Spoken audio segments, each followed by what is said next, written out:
तो ज्यादातर गलती जो लोग क्या करते हैं, उसको उठाने की कोशिश करते हैं।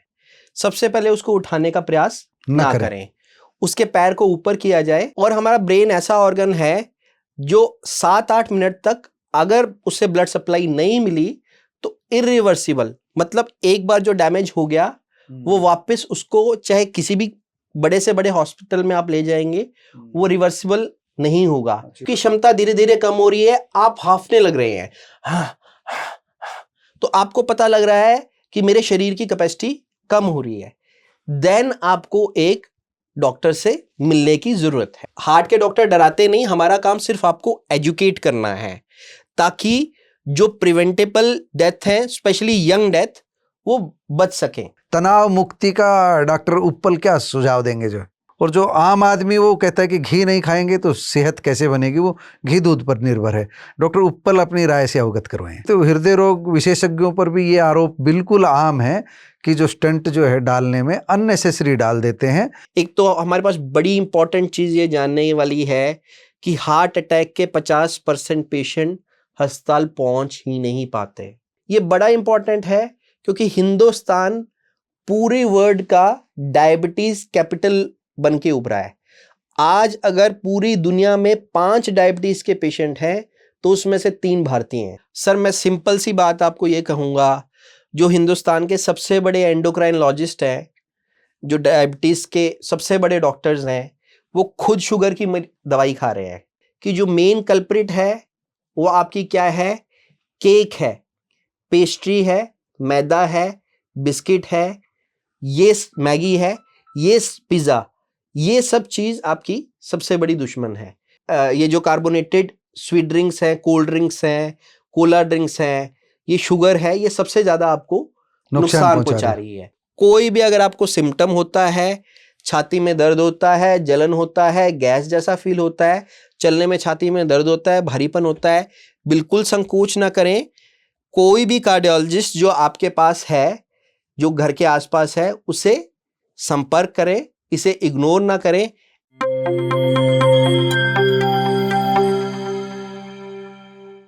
प्यारे दोस्तों, सादर अभिवादन। मैं हूं महेश कुमार वैद्य और आप देख रहे हैं एनजेपी हरियाणा।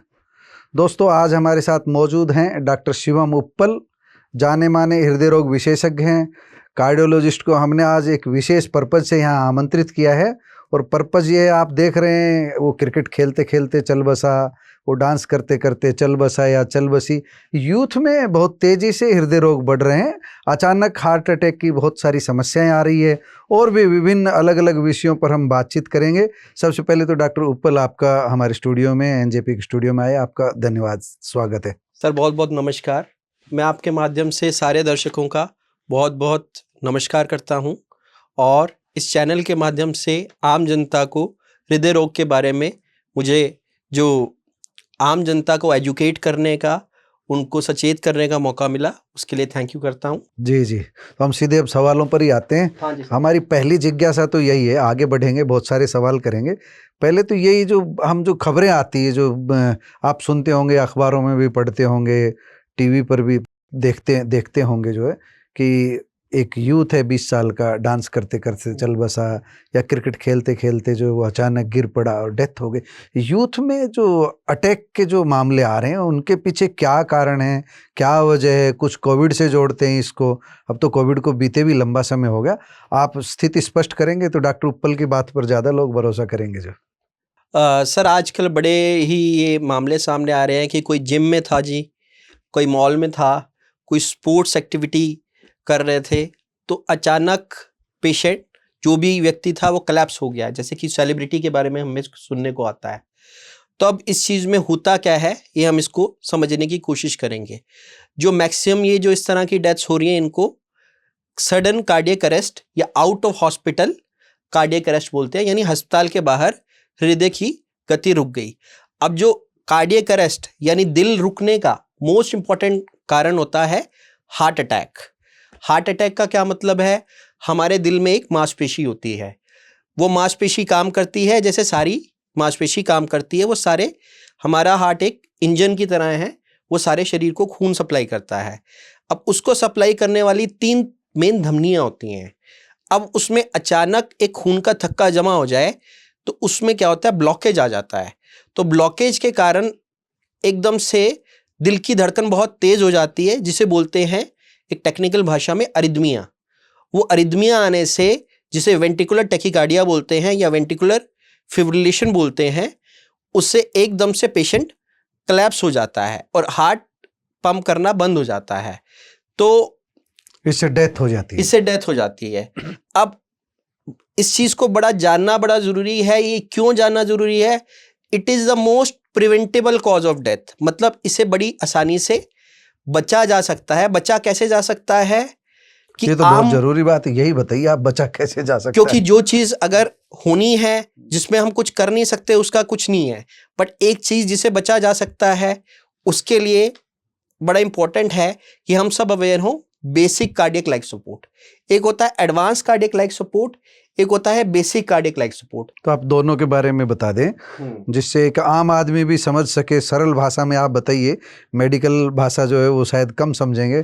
हमारा दर्शक एक रिक्शा वाला भी समझ सके और एक हाईली एजुकेटेड भी समझ सके, सबके काम आ सके, उस भाषा में आप बता दीजिए। जो जैसे कोई भी आदमी आपके पास ऐसे बेहोश हो जाता है या जिम में एक्टिविटी करते हुए गिर जाता है, जी जी, तो ज्यादातर गलती जो लोग क्या करते हैं, उसको उठाने की कोशिश करते हैं। सबसे पहले उसको उठाने का प्रयास ना करें। उसके पैर को ऊपर किया जाए ताकि जो भी ब्लड सप्लाई है उसके ब्रेन तक पहुंचे, क्योंकि जो हमारा हार्ट है वो मेन ब्लड सप्लाई ब्रेन तक पहुंचाता है। थोड़ा पैरों को ऊपर उठाना चाहिए। पैरों को ऊपर उठाना चाहिए। और हमारा ब्रेन ऐसा ऑर्गन है जो 7-8 मिनट तक अगर उससे ब्लड सप्लाई नहीं मिली तो इरिवर्सिबल, मतलब एक बार जो डैमेज हो गया वो वापस उसको चाहे किसी भी बड़े से बड़े हॉस्पिटल में आप ले जाएंगे, वो रिवर्सिबल नहीं होगा। अच्छा, बहुत बड़ी बात है। इसलिए टाइमिंग इज वेरी क्रूशियल। सबसे इंपॉर्टेंट हार्ट का क्या काम है? ब्लड को पंप करना। तो एक बार तो हम पैरों को उठाएंगे, पेशेंट की पल्स को फील करेंगे। पल्स फील करना हर व्यक्ति को आना चाहिए, बहुत ही सरल है। जी जी, ठीक है, पल्स फील करना। अगर पल्स नहीं आ रही तो हमें क्या करना है? सीपीआर शुरू करना है पेशेंट। जी जी जी, सीपीआर हर आदमी को आना चाहिए और सीपीआर ऐसा होना चाहिए जिससे, इस सीपीआर की व्याख्या भी आप एक बार बता दीजिए और फिर समझा दीजिए। CPR stands for cardiopulmonary resuscitation. जी जी, जो हमारा हार्ट पंप कर रहा है ब्लड, अब हार्ट तो अरेस्ट में आ गया, अटैक में आ गया, अब हार्ट तो काम कर नहीं रहा। टिल द टाइम हम उस मरीज को हॉस्पिटल लेके जाएं, अब हॉस्पिटल मिनिमम जाने में मिनिमम टू मिनिमम 15 मिनट 20 मिनट आधा घंटा लगेगा। टिल द टाइम हम उस हार्ट को सपोर्ट करना चाहते हैं ताकि ब्लड का सर्कुलेशन शरीर में बना रहे।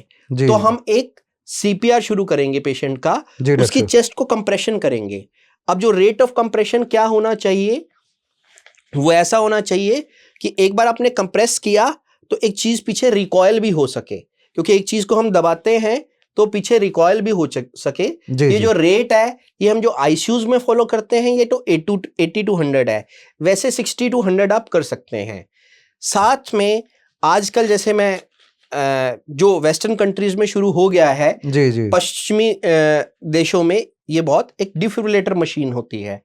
ये डिफिब्रिलेटर मशीन अगर आपने चेस्ट पे लगाई तो ये खुद रीड कर लेती है कि आदमी की रिदम कैसी है। अब आपको लगेगा ये डॉक्टर साहब कह रहे हैं कि जी डिफिब्रिलेटर मशीन, हम कैसे डिफिब्रिलेटर? ये हम इसलिए सोच रहे हैं क्योंकि हमने वो हमारे जिम्स में, हमारे मॉल्स में, हमारे एयरपोर्ट्स पे वो चीज नहीं है। वरना आजकल के जो डिफिब्रिलेटर है they are very user friendly. वो एक आम व्यक्ति भी बड़े ही आसानी से यूज कर सकता है और उससे आदमी की जो भी धड़कन की दिक्कत हुई है वो करेक्ट हो सकती है। तो मैंने वही बात कही कि उससे धड़कन रिवर्ट हो जाएगी, ठीक हो जाएगी, एंड देन मीनवाइल आप पेशेंट को शिफ्ट कर सकते हैं।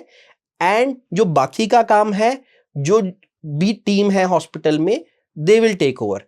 दूसरी बात, एक वेरी इंपॉर्टेंट चीज जो लोगों को करना चाहिए, अगर घर में बैठे कोई भी गैस, कोई भी एसिडिटी, ऐसा कुछ फील हो तो उसे इग्नोर ना करें। अब लोग कहेंगे डॉक्टर साहब की गैस एसिडिटी हो रही है, क्या हम रोज रोज डॉक्टर के पास चले जाएं? ऐसा तो होता रहता है। देखिए, शरीर को पता होता है क्या हो रहा है। जी जी, अगर ये चीज मुझे पहले हो चुकी है, पहले कई बार मैं डॉक्टर के पास गया हुआ हूं और ऐसी चीज मुझे बार बार होती है, तो अब ठीक खुद है, को शरीर को पता होता है खुद को शरीर आता, ऐसा मुझे पहली बार हुआ है, ये सिम्टम मुझे पहले कभी नहीं हुआ, तो उस चीज को इग्नोर ना करें। तब जांच की जरूरत है, तब जांच की जरूरत है। एक डॉक्टर के पास जाएं, वो केवल एक ईसीजी करेगा या एक ट्रॉप-टी का टेस्ट करेगा, उसके बाद आपको कह देगा कि कुछ ठीक है, आप निश्चिंत होकर घर में आराम से बैठ सकते हैं। जी जी। पर उसको केवल गैस मान लेना, कल मैंने मसाले मिर्ची वाला कुछ खा लिया था, कल मैंने शादी पे कुछ खा लिया था, या फिर क्या है, आपके हाथ या बाजुओं में दर्द जा रहा है, आपके गले में घुटन बन रही है, ठीक है, तो इस चक्कर में आप इवैल्यूएट ना हो। या फिर क्या है, आप जो एक्सरसाइज करते थे, चलते थे, तो उसकी गति में, जो नॉर्मल आप चलते थे उसकी गति में धीमापन आ जाना, आप उतनी गति से नहीं चल पा रहे। आप 1 घंटे में 4-5 किलोमीटर चलते थे, अब वो घट के 2-3 किलोमीटर रह गया है केवल। क्षमता कम हो रही है, आपकी क्षमता धीरे धीरे कम हो रही है, आप हांफने लग रहे हैं, तो आपको पता लग रहा है कि मेरे शरीर की कैपेसिटी कम हो रही है। देन आपको एक डॉक्टर से मिलने की जरूरत है। तो ये जिसे कहते हैं हम, बहुत अच्छे से आपने बताइए, हाँ, लोग समझेंगे इस बात को। जो रेड फ्लैग साइंस बोलते हैं, जो वार्निंग साइंस है कि आपको एक डॉक्टर को जरूर कंसल्ट करना चाहिए। एक जो बहुत बड़ा भ्रम है लोगों में, हार्ट के डॉक्टर तो जी डराते हैं। हार्ट के डॉक्टर बिल्कुल नहीं डराते। शरीर में क्या हो रहा है किसी को कुछ नहीं पता, अगले मोमेंट किसको अरिथमिया आ जाए। हार्ट के डॉक्टरों को खुद दिक्कत हो चुकी है, तो हार्ट के डॉक्टर डराते नहीं। हमारा काम सिर्फ आपको एजुकेट करना है, ताकि जो प्रिवेंटेबल डेथ है, स्पेशली यंग डेथ, वो बच सकें। क्योंकि एक जो यंग आदमी है उस पर पूरा परिवार निर्भर करता है। He is the sole bread winner. वो पूरे परिवार के लिए, अगर उसकी मृत्यु होती है या कुछ होता है ऐसा, तो हार्ट की पंपिंग कम हो जाती है, तो उसकी सारी लाइफस्टाइल चेंज हो जाती है। तो इसलिए कोई भी जो प्रिवेंटेबल डेथ है उसको बचाया जा सके, इसलिए हमारा काम है आपको एजुकेट करना, ना कि आपको डराना। जी डॉक्टर साहब, डॉक्टर साहब आप कैथल से रेवाड़ी आए, आपको अभी तो 4-5 साल हो गया है। जी जी अभी जी। आप मातृका में देख रहे हैं, कार्डियक डिपार्टमेंट पूरा का पूरा जो हृदय रोग विभाग है वो जी संभाल रहे हैं। आपके पास पेशेंट आ रहे हैं अलग अलग तरह के, जी सर। तो अगर हम एज ग्रुप की बात करें तो किस उम्र में ज़्यादा हृदयघात के, हार्ट अटैक के, किस उम्र में ज़्यादा मरीज आ रहे हैं? आपने अनुभव किया होगा 4-5 साल के दौरान। सर मेनली जो हार्ट अटैक होता है, जो वेस्टर्न कंट्रीज में है, जो पश्चिमी देशों में वह जो हार्ट अटैक होता है वो करीबन 60 की एज में होता है। बट इंडिया में अगर हम कहें तो एक डिकेड, जो एक दशक पहले होता है इंडियंस में, पहले होता है, तो इसकी होता है हार्ट अटैक 40 से 70 की एज में होता है। इसका जो पीक है वो 60 की एज में आता है, यानी एक ऐसा कर्व जाता है जिसका पीक 60 के आसपास होता है। जी जी। तो मैं 40 की एज में कहूं हार्ट अटैक होता है कुछ लोगों को, 50 की एज में भी होता है, पर उसका पीक 60 पे आता है, फिर 70-80 में कम हो जाता है। दूसरी बात ये कि आज से 93 में जो most common cause of death, जो सबसे बड़ा कारण डेथ का हिंदुस्तान में था, ट्यूबरकुलोसिस, जी जी, जिसे क्षय रोग बोला जाता है। आज की डेट में राजयक्ष्मा भी बोलते थे, राजाओं की बीमारी किसी जमाने में। जी जी जी जी। आज की डेट में हार्ट डिजीज, जो हृदय रोग है, वो मेजर कॉज ऑफ डेथ है। इसलिए ये टॉक हो रही है कि जो इससे बचा जा सके, इसको प्रिवेंट किया जा सके। तो आज की देश में हार्ट डिजीज की इंसिडेंस बहुत ज्यादा बढ़ गई है, और उसके कई सारे कारण हैं। उसके कारण यंग मैं एज कारणों पे बात करूंगा, लेकिन आपने मतलब आप 60 को एक पीक का हम जो दायरा, 60 एक सर पीक है। जी पीक है। हाँ जी सर। अभी डॉक्टर साहब आपने विस्तार से बताया, अभी हम कारण जानना चाहेंगे, क्योंकि एक तो पहले कारण से भी पहले हम ये जानना चाहेंगे कि पिछले 10-20 सालों का अगर हम जो डेटा उठा करके देखें, या आपसे ये जानना चाहें कि ये हृदय रोग कम हो रहे हैं या बढ़ रहे हैं, पहले तो आप ये बताइए, फिर कारण पे बात करेंगे। जो सर हृदय रोग ओवर द टाइम बढ़ रहे हैं। उसके 2 कारण हैं कि एक तो खान पान हमारा चेंज हो रहा है सर जी, दूसरी बात स्मोकिंग, जो एक प्रमुख कारण है, वो बढ़ रहा है। तीसरी चीज जो स्ट्रेस लाइफस्टाइल, वो चेंज हो रहा है सर इसके कारण।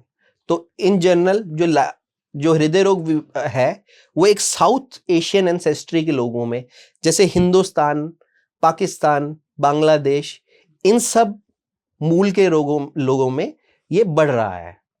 तो बढ़ने के पीछे जैसे आप स्ट्रेस बता रहे हैं जी सर। और दूसरा जो है लाइफस्टाइल में जो खान पान की जो आदतें हैं, स्मोकिंग भी है। अगर हम तुलना करें तो स्मोकिंग एक बड़ा कारण है या तनाव बड़ा कारण है?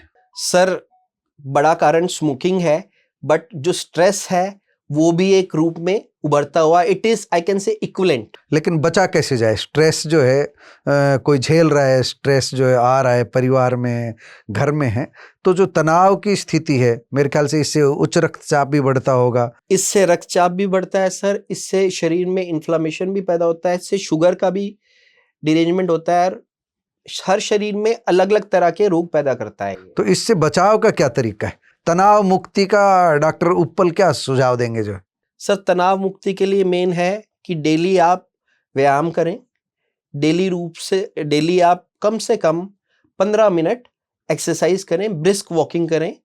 दूसरी करीबन वो हफ्ते में मिनिमम 5 डेज होनी चाहिए, तो 30 मिनट्स 15 to 30 मिनट्स यानी 150 मिनट की एक्सरसाइज आपको करनी चाहिए। सेकेंडली एक मेडिटेशन बहुत अच्छा है। सेकेंडली एक जो पहले की सोसाइटीज में होता था, घुल मिल के बैठते थे, बातें करते थे लोग। आजकल जो एनवायरनमेंट है बड़ा कॉम्पिटिटिव है, हर कोई आगे बढ़ने की बिजी है। हाँ, किसी के पास टाइम नहीं दिख रहा है। दूसरी बात सोशल भी कम हो गए हैं लोग। वो घूमना, लोगों का आपस में वो गपशप करना, वो सब चीजें अब कम हो गई हैं। चौपाल वाली संस्कृति खत्म हो रही है। जी। उसका एक बड़ा तो कारण उसका एक स्ट्रेस लेना सारा टाइम, किसी से कम्युनिकेट ना करना। सेकेंडली जो मैरिजेस में भी तो थोड़ा सा तनाव जो पर्सनल लाइफ में लोगों के रहता है, वो भी that is equivalent to smoking, that is equivalent to diabetes. जी। जो रिस्क डायबिटीज पोज करता है वही रिस्क एक स्ट्रेस पोज करता है।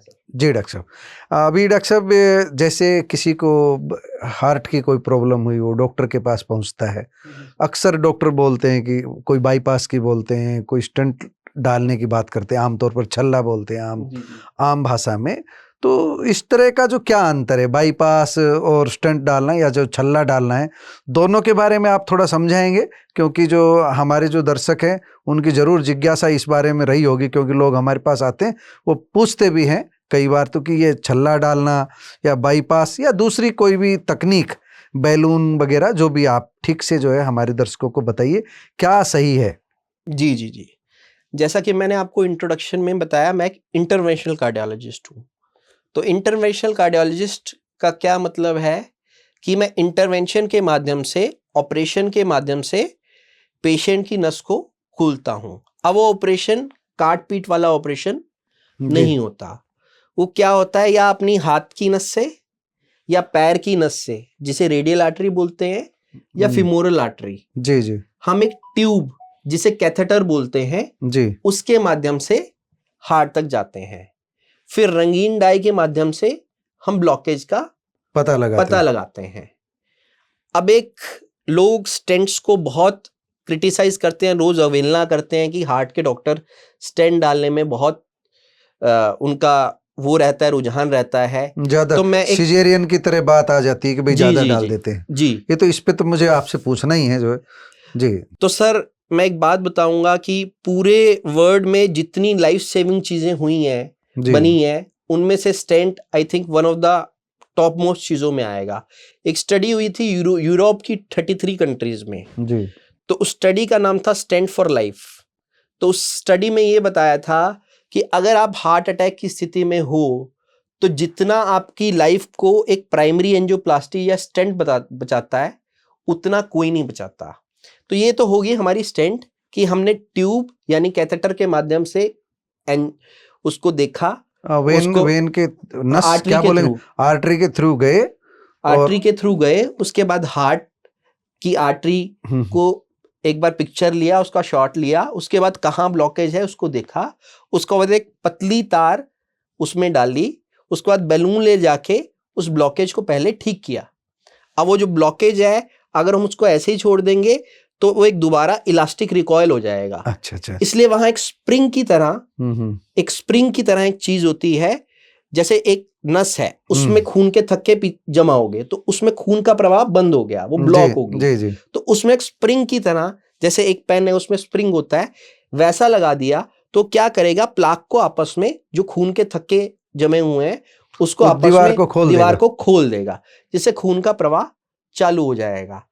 अब एक ये तो मैं सॉरी टू इंटरप्ट यू, आपकी जी बात सर, काट रहा हूँ, उसकी लाइफ कितनी है वो जो छल्ला डलता है उसका, जो या जीवन पूरा ये जीवन सर पर्यंत? बड़ा कॉमन क्वेश्चन है जी जी सर। वो उसकी लाइफ लॉन्ग है, जी जी। But there are things like it is a foreign material, उसको एंडोथिलाइज होने का मतलब वो मांसपेशी में घुलने में उसको करीबन 3 से 6 महीने लगते हैं। जी जी। तो सिंस वो एक फॉरेन मटेरियल है, तो उसमें कोई भी प्लेटलेट, यानी जो हमारे खून के थक्के जमने के, प्लाक जमने के चांसेस रहते हैं। जी जी। तो उसके साथ प्रॉब्लम क्या है कि खून पतला करने की दवाई आपको वो रेगुलरली लेनी पड़ती है। 1 साल तो बहुत तेज दवाई चलती है, उसके बाद कुछ लोग 3 साल तक भी तेज दवाई चलाते हैं, उसके बाद भी दवाई कम हो जाती है 1 साल बाद, बट दवाई तो आपको ब्लड थिनर्स ये जो दवाई बीच में बंद करते हैं उनके लिए कोई आप नसीहत जरूर दे दीजिए, जो दवाई बीच में बंद कर देते हैं। स्टंट डलने के बाद दवाई रेगुलर खानी पड़ती है शायद ना? सर दवाई बड़ी जरूरी है, क्योंकि मैंने बताया जो स्टेंट है फॉरेन मटेरियल है, वो एंडोथिलाइज नहीं होता, इवन एंडोथिलाइज हो भी जाता है तो उस पे स्टेंट थ्रोम्बोसिस होने के, मतलब उस पे खून का थक्का जमने के या इंस्टेंट रीस्टिनोसिस होने के चांसेस बहुत रहते हैं। इसलिए लेते रहो दवाई। इसलिए दवाई लेनी चाहिए। ऐसा देखा गया है कि जो लोग दवाई नहीं लेते उसमें स्टेंट बड़ी जल्दी बंद हो जाता है, फिर इन पेशेंट्स को दोबारा इंटरवेंशन की जरूरत पड़ती है, and at the end blame doctor पे आता है जी, कि जी। बार बार ये अननेसेसरी प्रोसीजर कर रहे हैं। जी जी। तो इसलिए आप स्टेंट अगर डला है तो लगातार दवाई लीजिए, परहेज कीजिए, खान पान का ध्यान रखिए, घी चिकनाई का परहेज कीजिए। तो drug default is not accepted, मतलब दवाई आपको बराबर खानी पड़ेगी। मैं तो घी का जिक्र आया तो जो हरियाणा में एक आम कहावत है, देसा में देश हरियाणा जी, दूध दही का खाना, और देसी घी जम करके अभी भी गांव में लिया जाता है। अब शहरी क्षेत्र में भी मक्खन घी ये चलता है, और डॉक्टर जो है हृदय रोग विशेषज्ञ हैं वो आमतौर पर सलाह देते हैं कि भाई बच के रहना, घी नहीं लेना है ज़्यादा। और जो आम आदमी वो कहता है कि घी नहीं खाएंगे तो सेहत कैसे बनेगी, वो घी दूध पर निर्भर है। डॉक्टर उप्पल अपनी राय से अवगत करवाएं। सर ये जो जहाँ तक एक घी और बटर की बात होती है, इसमें जो मक्खन की, तो मक्खन में हमारे ट्रांस सैचुरेटेड फैटी एसिड्स होते हैं जी। तो ट्रांस सैचुरेटेड फैटी एसिड्स वो होते हैं जिनको हम आम भाषा में बोलते हैं एथेरोजेनिक। एथेरोजेनिक मतलब घी चिकनाई जमा करने वाले। जी जी। तो ये ऐसे हैं जो हमारी नसों के बीच में जमा हो जाते हैं जाके, और नसों में जमा हो जाके धीरे धीरे वो उसके जो उसका फ्लो है, उसको आर्टरी का जो वो है डायमीटर, उसका फ्लो का एरिया उसको कम करते रहते हैं। तो ये हरियाणा में बड़ा चलन है, बट जी मैं जी। इस चीज को कहूंगा कि कम से कम लेना चाहिए। ठीक है, इस चीज ले को लेना चाहिए थोड़ा बहुत ले लेना चाहिए सर, परहेज करना चाहिए, बट ज्यादा बिल्कुल भी नहीं लेना चाहिए as a matter of routine. क्यों उन लोगों के लिए डॉक्टर साहब जो जैसे मान लीजिए बहुत हार्ड वर्कर है, लेबरर हैं, जो श्रमिक है, उनके लिए क्या रिकमेंडेशन है? उनके लिए भी घी का जो आप एडवाइस दे रहे वही कम? हाँ सर, कम मात्रा में लेना चाहिए, तो कम मात्रा में मात्रा में ही लेना चाहिए। अब डॉक्टर साहब वो जो मेरा सवाल था, जो डॉक्टरों पर आरोप लग रहा है, उसको मैं दोबारा दोहरा रहा हूँ, आपने क्लियर भी किया है। जैसे सिजेरियन के ऑपरेशन जो है उन पर लगता है कि भाई जानबूझ करके पैसे के लिए डॉक्टर कर देते हैं। ये तो हृदय रोग विशेषज्ञों पर भी ये आरोप बिल्कुल आम है कि जो स्टंट जो है डालने में अननेसेसरी डाल देते हैं। विकल्प था, दवाओं से काम चल सकता था, लेकिन फिर भी डॉक्टर्स जो है ज़्यादातर जो है वो स्टंट को डालने को, छल्ला डालने को वरीयता देते हैं। आप क्या कहेंगे? जो सर एक बड़ा कॉमन आता है, पेशेंट हार्ट अटैक से आता है हमारे पास, हम कहते हैं स्टेंट डालो, तो हम कहते हैं कि जी हार्ट जरूर करवा लो ये ऑपरेशन, नहीं तो जान चली जाएगी। अब एक पेशेंट कहता है कि जी मेरा तो एक रिश्तेदार था, उसके पास पैसे नहीं थे, आपने तो कहा था डॉक्टर साहब कि वो 2 दिन में एक्सपायर हो जाएगा, और वो तो बाबूजी 10 साल से जीवित है। तो वो उनका तर्क है। आप तो डॉक्टर साहब कह रहे थे कि ये बिल्कुल जीवित नहीं रहेंगे, आप तो डराते हैं, आप तो मनी मिंटिंग के लिए, आप तो पैसे बनाने के लिए ये करते हैं। देखिए, हर चीज की एक प्रोबेबिलिटी होती है सर, ठीक है। तो हार्ट अटैक से एक तो हमारे पास बड़ी इंपॉर्टेंट चीज ये जानने वाली है कि हार्ट अटैक के 50% पेशेंट अस्पताल पहुंच ही नहीं पाते। अच्छा, ये तो बहुत बड़ी संख्या है। It is a very big number कि 50% तो आपके अस्पताल ही नहीं पहुंच पा रहे हैं। दूसरी बात, 50 to 70% चांसेस होते हैं उसमें या मृत्यु होने के, अगर एंजियोप्लास्टी नहीं कराई, या फिर हार्ट की पंपिंग कम हो जाने के। अगर हार्ट की पंपिंग कम रह गई तो उस पेशेंट को थोड़ा थोड़ा चलने पे सांस फूलने की दिक्कत ये सारी उम्र रहेगी।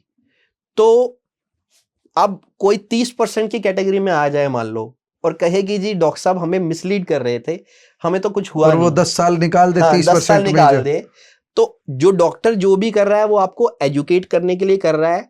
ये ट्रीटमेंट पद्धति ऐसी हैं जो कार्डियोलॉजिस्ट को खुद को, जिनको हार्ट अटैक हुआ है, उन्होंने भी स्टेंटिंग करवाई है, उनके घर वालों को जिनको हुआ है उनकी भी एंजियोप्लास्टी ही हुई है। तो ये प्रूवन थेरेपी मतलब एक ठीक साधन है, ये और डॉक्टर की एडवाइस मान लेनी चाहिए, उस पर क्वेश्चन नहीं करना चाहिए। तो एंजियोप्लास्टी जैसे मैंने बताया, it is a very primary angioplasty ही लाइफ सेविंग मेजर है। 2 चीजें आपने जो स्मोकिंग की बात की, घी की बात की, एक कोलेस्ट्रॉल को लेकर के जो एक बात बताई जाती है, जो कोलेस्ट्रॉल के बारे में समझा दीजिए। दोनों ये चीजें कोलेस्ट्रॉल को बढ़ाती है, और क्या कोलेस्ट्रॉल है और उसका क्या रोल है, और क्या कोई व्यक्ति सामान्यतया अपनी जांच कराए तो क्या जांच करा लेनी चाहिए, ब्लड की वगैरह वगैरह? सर, एक तो स्मोकिंग की बात हुई। स्मोकिंग क्या करता है, हमारे जो नसों के बाहर अंदर की परत है उसे एंडोथेलियम बोलते हैं अंग्रेजी में। वो क्या करता है, उस पे इंजरी करता है, उसको नुकसान पहुंचाता है। उससे नुकसान पहुंचाने से उस पे जिसे कहते हैं जख्म हो जाता है। तो जख्म जैसे ही होता है, तो जख्म होने से बार बार जो प्लेटलेट्स वगैरह होते हैं, जो खून के थक्के हैं, वहां जमा हो जाते हैं। तो कोई 30% ब्लॉकेज भी अगर किसी को है तो वहां उसको अटैक हो जाता है, क्योंकि वो एक टॉक्सिन है जो स्मोकिंग है हमारे स्मोकिंग के कारण जो दूसरी बात, उसी जो प्लाक बनता है वो एक प्लाक का रूप लेता है, धीरे धीरे कम हो जाता है। वहां हमारा जो बैड कोलेस्ट्रॉल होता है शरीर का, जो LDL VLDL होता है, वो जाके घी चिकनाई वहां जमा हो जाती है, और जमा हो करके वो धीरे धीरे खून का प्रवाह को कम करती रहती है। तो इसकी जांच होती है कोलेस्ट्रॉल वगैरह की सर? समय पर फास्टिंग लिपिड प्रोफाइल हर आदमी को करा लेना चाहिए सर। फास्टिंग लिपिड प्रोफाइल की जांच करा लेनी चाहिए। जी सर। दूसरी बात, जो बाकी जांचें हैं, एक highly sensitive C reactive protein की जांच होती है, वो करा लेनी चाहिए। एक लिपोप्रोटीन A की जांच होती है। सेकेंडली, अपना जो शुगर का प्रोफाइल है और BP, ये बड़ी बेसिक इन्वेस्टिगेशंस हैं। हम इसमें ये जानना चाहेंगे, शुगर और BP जिनको है उनको हार्ट अटैक की संभावना सामान्य मरीजों की तुलना में ज्यादा रहती है, सामान्य व्यक्तियों की तुलना में? सर, डायबिटीज के पेशेंट्स में एक तो हार्ट अटैक के चांसेस ज्यादा रहते हैं। दूसरी बात, एक तो होता है फैटल MI, एक तो घातक MI। फैटल जिसे बोलते हैं घातक, एक होता है नॉन फैटल MI जी। और अगर MI हो भी गया, हार्ट अटैक हो भी गया, तो उसके जानलेवा होने के चांसेस बहुत ज्यादा बढ़ जाते हैं। तीसरी चीज, हार्ट फेलियर के, हार्ट के फेल होने के, यानी हार्ट आगे पंप नहीं कर रहा, फेफड़े में पानी भर रहा है, पेशेंट की सांस फूल रहा है, इस सब के चांसेस हैं। ये बड़ा इंपॉर्टेंट है क्योंकि हिंदुस्तान पूरे वर्ल्ड का डायबिटीज कैपिटल बन के उभरा है। आज अगर पूरी दुनिया में 5 डायबिटीज के पेशेंट हैं तो उसमें से 3 भारतीय हैं। बहुत बड़ी चिंता की बात है, बहुत बड़ी चिंता की बात है। और ये विसरल ओबेसिटी बनना, जो अगर आपके दोनों पेरेंट्स डायबिटीज हैं तो आपके 40% चांस हो जाते हैं शुगर का मरीज होने के, और उनमें हार्ट की डिजीज होने के चांसेस बहुत ज्यादा बढ़ जाते हैं।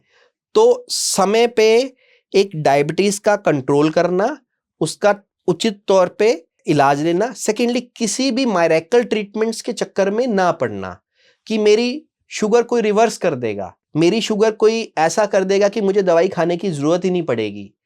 इन मायरेकल ट्रीटमेंट्स के चक्कर में, क्योंकि हर आदमी हिंदुस्तान में चाहता है, बहुत बड़ा ऐसे ऐसे दावे आते हैं, शुगर छू मंतर, बीपी छू मंतर, वो पैसे ठगते हैं जो उनके लिए आप जो है सही, जो नीम हकीमों के चक्कर में फंसते हैं, उनके लिए क्या कहना चाहेंगे? सही अपनी एडवाइस बताइए। जो सर, मैं सिंपल सी बात आपको ये कहूंगा, जो हिंदुस्तान के सबसे बड़े एंडोक्राइनोलॉजिस्ट हैं, जो डायबिटीज के सबसे बड़े डॉक्टर्स हैं, वो खुद शुगर की दवाई खा रहे हैं। ऐसा अगर कुछ होता, इससे ये सिंपल सा लॉजिक मैं देता हूं लोगों जी को, जी जी जी, कि अगर वो शुगर के जो डॉक्टर है जिनको पद्मश्री से नवाजा गया है, जो पद्मश्री अवार्डी हैं, वो खुद दवाई खा रहे हैं, उनकी फैमिली दवाई खा रही है, ऐसा कुछ होता अगर, तो वो सबसे पहले खुद ही ना करते ये चीज को। आप सामान्य लोगों के लिए भी और हृदय रोगी के लिए भी एक आम डाइट क्या रहनी चाहिए? कितनी उसमें कैलोरी हो, क्या उसमें फैट की मात्रा हो, वो थोड़ा सा आप एक बार और बता दीजिए। सर, पहले जो हमारा फूड चार्ट होता था, उसमें कहा जाता था कि कार्बोहाइड्रेट्स की मात्रा 60 से 70%, उसके ऊपर प्रोटीन, उसके ऊपर फैट्स। जी। अब जो थिंकिंग है वो थोड़ी चेंज हो रही है। अब जो डाइट है वो यही कहा जाता है कि जो मेन कल्प्रिट है वो आपकी क्या है? केक है, पेस्ट्री है, मैदा है, बिस्किट है, ये मैगी है, ये पिज्जा, ये सब चीज आपकी सबसे बड़ी दुश्मन है। कुल मिला के ये जो नुकसान पहुंचा रही है लगातार ना, नुकसान सबसे ज्यादा कार्बोहाइड्रेट्स, ये जो शुगर एंड सॉल्ट। सेकेंडली, ये जो कार्बोनेटेड स्वीट ड्रिंक्स हैं, कोल्ड ड्रिंक्स हैं, कोला ड्रिंक्स हैं, ये शुगर है, ये सबसे ज्यादा आपको नुकसान पहुंचा रही है। मतलब फैट इतना डिलीटीरियस नहीं है, तो आप क्या खाएं? एक तो सबसे ज्यादा ये जो सैलेड वगैरह है, सैलेड की इंटेक को आप इंक्रीज कीजिए, सैलेड की क्वांटिटी को आप इंक्रीज कीजिए। दूसरी बात, ये जो मोटे अनाज की रोटी है, ये सब इंक्रीज कर लीजिए। दूसरी चीज ये कि दूसरे नंबर पे आ गया आपका प्रोटीन इंटेक और फैट इंटेक को अब कहा जा रहा है कि आप इंक्रीज कर सकते हैं। ये जो प्रोसेस्ड फूड्स हैं सर जी, ये जितने भी मैंने आपको बताए, ये जो पिज्जा बर्गर ये है, ये बहुत बड़े दुश्मन हैं हमारे। इनसे बचना है, इनसे बिल्कुल बचना है। जी जी। वंस इन अ वाइल कभी खा लिया आपने, ठीक है, but to make it a routine, बच्चों को छोटे छोटे, एक साउथ अमेरिका में एक स्टडी हुई थी सर, उसमें 5-6 साल के बच्चों को फॉलो किया गया, 2 ग्रुप्स लिए गए उसमें से। तो उसमें से एक ग्रुप को ये ब्रेड बर्गर बिस्किट नहीं दिया गया और दूसरे ग्रुप को दिया गया। तो पाया गया कि जो बच्चे जो इन सब चीजों को नहीं ले रहे थे, उनमें लेटर ऑन जाके हार्ट डिजीज नहीं हुई। अच्छा, ये बहुत बड़ी स्टडी है सर साउथ अमेरिका की। तो बचपन से ही बच्चों में वो आदतें इनकलकेट करना कि वो चीजें नहीं लेनी सर, वो बहुत जरूरी है। तो आप हमारे स्टूडियो में हैं, आपको लगता है कि ये बात लोगों के लिए जानना और जरूरी है? मेरे जो क्वेश्चंस थे, मेरी जिज्ञासा थी, वो लगभग पूरी है। फिर भी कोई बात आपकी रह रही हो, आप हमारे दर्शकों को बताना चाहें तो आप बता सकते हैं कि ये बात जरूरी थी आज के परिप्रेक्ष्य में, तो आप बताइए। जो सर, मैं आपसे यही अनुरोध करूंगा कि आपकी लाइफ, आपका जो हार्ट है वो सबसे powerful, it is the most flamboyant power house, और ये इंजन है एक शरीर का।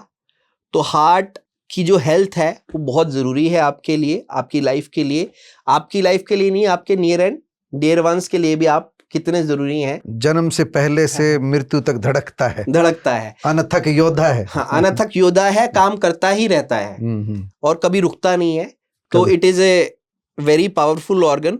तो इसकी हेल्थ का ध्यान रखना बड़ा जरूरी है। कोई भी अगर आपको सिम्टम होता है, छाती में दर्द होता है, जलन होता है, गैस जैसा फील होता है, चलने में छाती में दर्द होता है, भारीपन होता है, बिल्कुल संकोच ना करें। कोई भी कार्डियोलॉजिस्ट जो आपके पास है, जो घर के आसपास है, उसे संपर्क करें, इसे इग्नोर ना करें। ऐसा ना हो हार्ट अटैक हो और वो इग्नोर हो जाए। और मैं आपसे यही प्रार्थना करता हूँ और ये आशा करता हूँ आप अपनी हेल्थ का ध्यान रखेंगे। स्वस्थ रहें प्लीज। थैंक यू डॉक्टर उप्पल। आपने डॉक्टर उप्पल की बातें सुनी, एक एक विषय पर इन्होंने बहुत गहराई से समझाया है। सीधा सीधा इन्होंने चेतावनी दे दी है कि सावधान रहिए, बाहर का खान पान ज़्यादा तला हुआ मत खाइए, अपनी जो डाइट है उसका बहुत ध्यान रखिए। हृदय सबसे जरूरी अंग है, इसकी सुरक्षा आपकी अपनी जिम्मेदारी है। आपका बहुत बहुत धन्यवाद doctor. Thank you sir, thank you sir.